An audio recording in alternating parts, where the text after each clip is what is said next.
Constipation, piles आणि पचनसंस्था संबंधित समस्यामध्ये लोक अनेक वेळा घरगुती उपाय करतात. त्यापैकी एक अत्यंत लोकप्रिय उपाय म्हणजे दुधात तूप घालून पिणे. पण हा उपाय खरंच किती प्रभावी आहे? आज आपण त्याची मेडिकल रियालिटी समजून घेणार आहोत.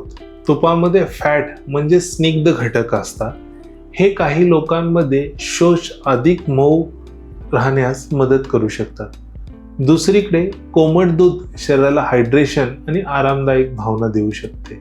त्यामुळे लोकांना सकाळी शौचास जाणं अधिक सोपं वाटू शकतं. पण इथे एक महत्त्वाची गोष्ट आहे. दुधात तूप घातल्याने आतड्यांमध्ये जाऊन जमा झालेला मल साफ होतो किंवा सगळं लुब्रिकेट होतं असं अनेक लोक समजतात. पण विज्ञान त्याला पूर्णपणे समर्थन देत नाही. आपली पचनसंस्था इतक्या साध्या सोप्या पद्धतीने काम करत नाही. कॉन्स्टिपेशन हे केवळ एक कारणांमुळेच होतं असं अजिबात नाही.